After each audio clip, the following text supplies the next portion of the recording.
I'm Roger Urbaniak from Rogers Outdoors programming thing to try to entice you to get outdoors and do things and be successful in doing it. And today what I'd like to talk about is crab fishing out in Puget Sound primarily. A few things that you need to know before you go out. The crab season usually you'll need a license first of all. You usually get like a shellfish license, which is like $17, and a Dungeness crab supplement card for $8.75, I think the number is. And the season usually opens about the 1st of July, and it ends, the first half of it ends the 1st of September. And at which time, when you're out there, they'll give you a punch card to punch daily how many crab you caught. And they have an allocation system between the Native Americans and the sports fishermen, and so they for a couple of weeks after the first, you mail your cards in by the shortly after the 1st of September, and they say, okay, there's more crab to be caught in different areas. It'll maybe be the South Sound or the Hood Canal area didn't take their allocation, or maybe up in the Everett area, they'll reopen the season usually about the 1st of October until the end of the year, and the crab take will be the same size limits, most of the same regulations, but you have to mail your card in the first time, otherwise they have a penalty of like $10 for not mailing your punch card in. And mail plus each the second season. If you opt to get a second, you tell them that you want to go out again. The second season is free, but you have to mail your card in.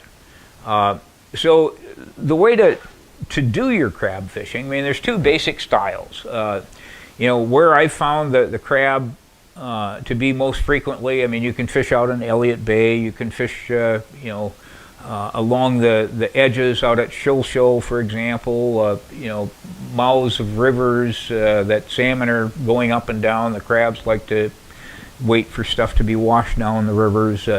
I like to, the general rule of thumb, if this is your first or second outing, is, and you've got your own boat, drive around a little bit and look for other people's crab pots and say, okay, that they probably know, they've been successful at that spot before, so throw some of your crab pots out fairly near where they are. And generally what you're going to find is the depth that most of the crab pots are out at are kind of like 40 to 100 feet deep. And so you're going to need, leaded line typically like this is the general thing. You have to have a red and white float. This one's kind of faded out. Oh, here's a better red and white. Red and white float that says it's a crab pot thing. I usually, to keep my float, if there's a pretty good tide going through, I put a little bit of extra flotation on it to where my crab pot won't sink when the tide is rolling along. And when you find that spot to put your crab pot down, there's two different styles of crab pots. Now I prefer, you can look up on an internet on what a typical crab pot is, which is a square, rectangular square, maybe 3 feet by a foot thick, and each of the crab pots you're going to hang basically what you have is a little bait container. And you're going to put anything from salmon fish heads to carcasses of perch, which I use a lot. You can use, you can buy pellets from the store. Food pellets that smell quite a bit. You can use virtually any kind of fish. Some people even use chicken backs. They'll use turkey legs. Just anything that has that meat scent to it. And usually for Dungeness, the fresher the bait is, the better you are going to do. You know, the older the bait gets, you'll start catching red rock crab. For some reason, the Dungeness like the fresher, you know, smell that, you know, hey, it just died or something.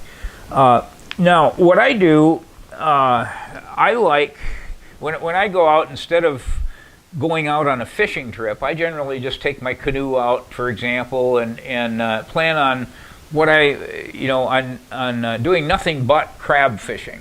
And so what I do is I like ring nets. And usually if I go out with my wife, for example, I'll get a ring net that looks like this.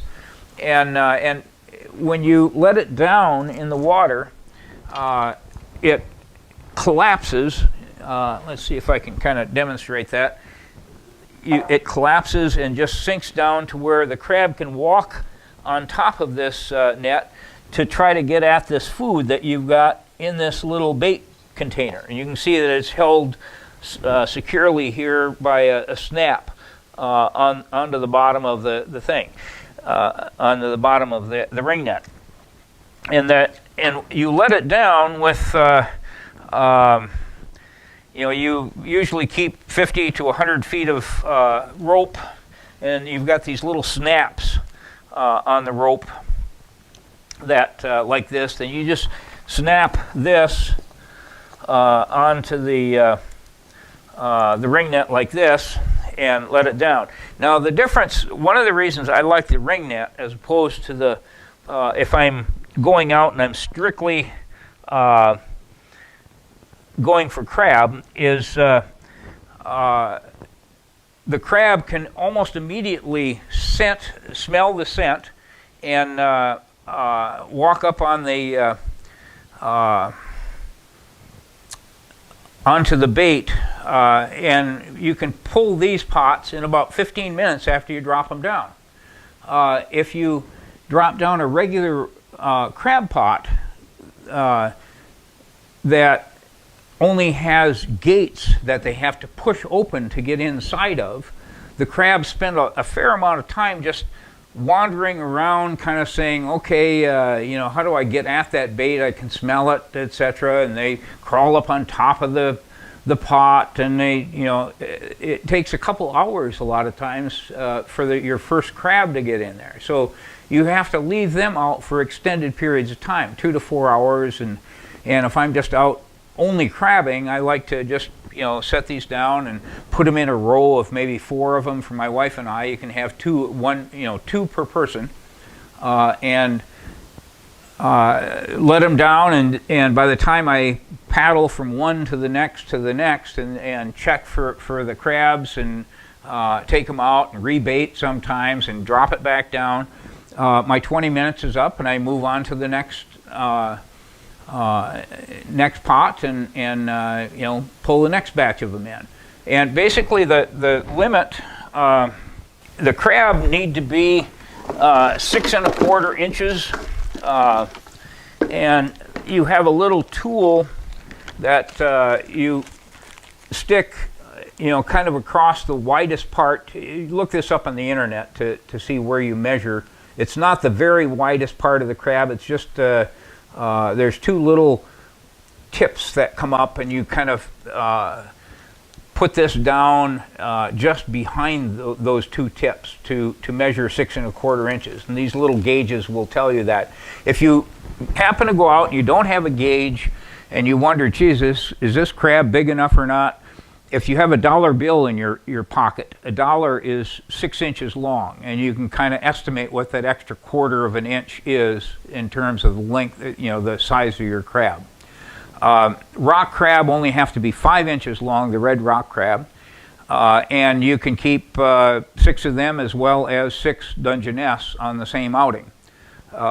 And, you know, oftentimes you will catch an equal amount of both. So, you know, it's really you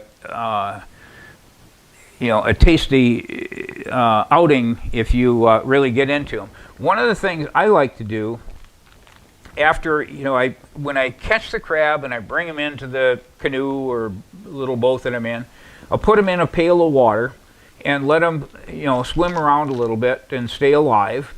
And then right at the end of the trip, when I'm ready to go back in, I take and break the crabs in half and actually clean them on the spot. You know, I'll take and I'll hold them by the edges and crack them over a pail or something like that.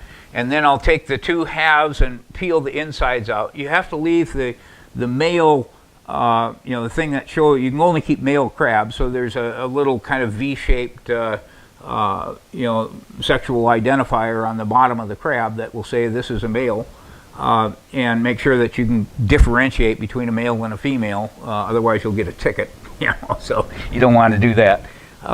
So anyway, if you,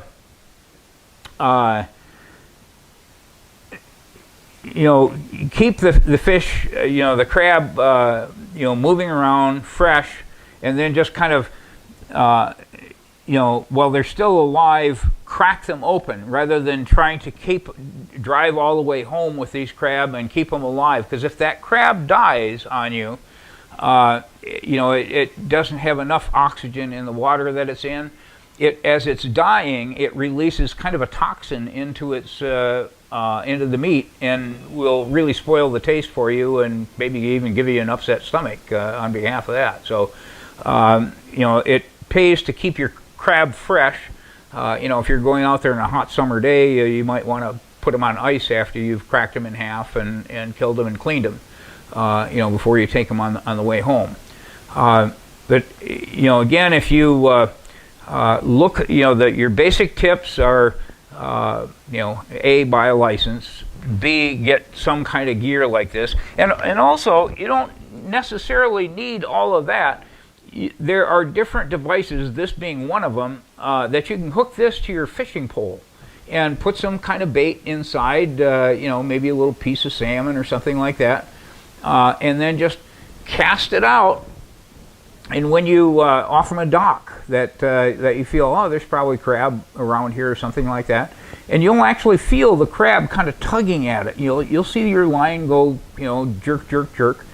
And so what you do is these little, on this particular one, there's several different things. There's a snare on there that will sometimes tighten and wrap around the crab's leg, and you'll be able to, as long as you keep pressure on it and keep reeling in consistently, get it fairly close to you. That being said, sometimes the crab is actually just kind of hanging onto this bait box trying to get at it, and as you get it near the surface, he'll say, hey, wait a minute, this doesn't feel right, and he lets go. So if you've got a landing net, with a long enough handle to reach down there and get that crab, just as he lets go, just scoop down with a net and you have at it that way. Other people, there's other techniques of getting them also. Up in Bellingham Bay, for example, there's a long, shallow area that people just go out in tennis shoes and cutoffs and with a rake and something to put the crabs in, and just basically see the crabs wandering around the bottom and catch them by hand. Another way is sometimes when the tide goes in and out, especially in areas that have a lot of grass, eelgrass basically in it. The crabs, instead of saying, well, I don't want to go out with the tide, I'll just kind of bury myself underneath this eelgrass.